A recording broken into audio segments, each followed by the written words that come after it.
Chapter 2 practice set 2.1 त्यातला question 3 write the following equation in the form ax² + bx + c then write the value of ABC of each question.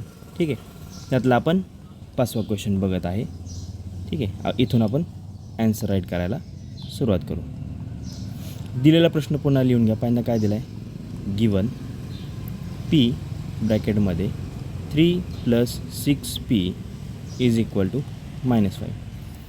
ठीक आहे, आता बघा हा p आणि हे ब्रॅकेट 3 + 6p हे दोन्ही मल्टिप्लायमध्ये आहे.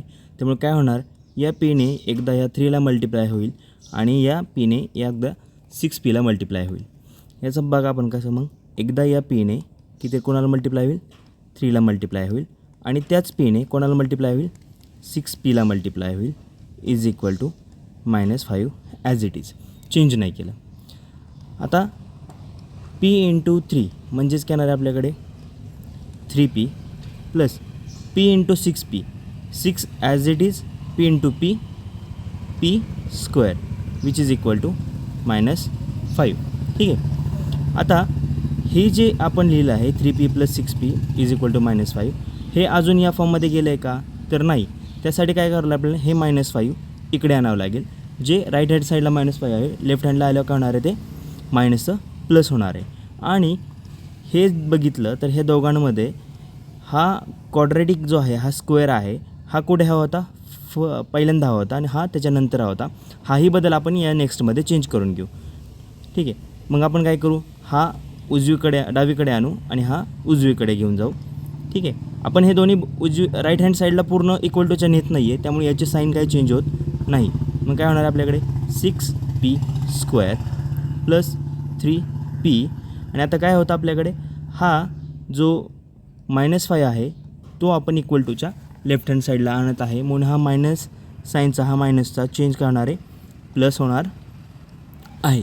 ठीक आहे, सो मायनस इकडे करणार आहे +5 विच इज = 0. आता हे जे लिहिलेलं इक्वेशन आहे, हे इक्वेशन आपल्याला इथं व्हेरिएबल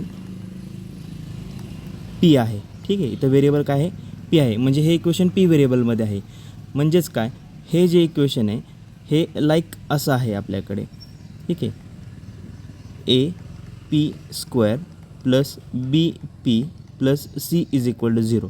ठीक आहे, म्हणजेच काय, हे जे इक्वेशन आहे आपण या फॉर्ममध्ये लिहू शकलो आहे. इथं फक्त एक आहे, इथं जो व्हेरिएबल आहे तो x आहे. ठीक आहे, आणि इथं व्हेरिएबल p आहे. म्हणजेच काय, की आपण हे इक्वेशन या प्रमाणात लिहू शकलो. म्हणजे आपल्या प्रश्नाचं पहिलं जे आहे क्वेश्चन तो सॉल्व झाला आहे. आता आपल्याला काय करायचं आहे, त्याची व्हॅल्यू ABCच्या लिहायची आहे. आता आपण काय करणार आहे, आपण हे इक्वेशन असं लिहून झाले. मग आता काय म्हणणार आहे आपण, compare this with AP² + BP + C = 0. ठीक आहे, मग आता A इथं आहे तो म्हणजे 6 येणार आहे, कारण p² as it is p² जागेवर आहे, त्यामुळे Aची व्हॅल्यू किती येणार आहे 6, म्हणजे A किती येतो आहे 6 येतो आहे. ठीक आहे, इथं p इथंच आहे, p इथंच आहे, म्हणजेच ह्या 3ची व्हॅल्यू Bशी कम्पेअर होणार आहे. म्हणजे B किती येणार आपल्याकडे 3 येणार आहे आणि हा +5 हा +C सारखा आहे, म्हणून Cची व्हॅल्यू काय येणार आहे 5. मग काय होणार आहे, हेअर A = 6, B = 3 आणि C = 5. ठीक आहे, दिस इज अवर फायनल ॲन्सर. समजलं? ठीक आहे मुलांनो, व्हिडिओ आवडला असेल तर लाईक करा, शेअर करा. ठीक आहे, आणि महत्त्वाचं म्हणजे कमेंट करा. ठीक आहे, तुम्हाला ज्या ज्या शंका येतील त्या सर्व शंका इथे तुम्ही कमेंट करा. तुमच्या प्रत्येक शंकाचं निरसन आपण करणार आहोत, याची काळजी घ्या. चला भेटू नवीन व्हिडिओमध्ये नवीन क्वेश्चन घेऊन.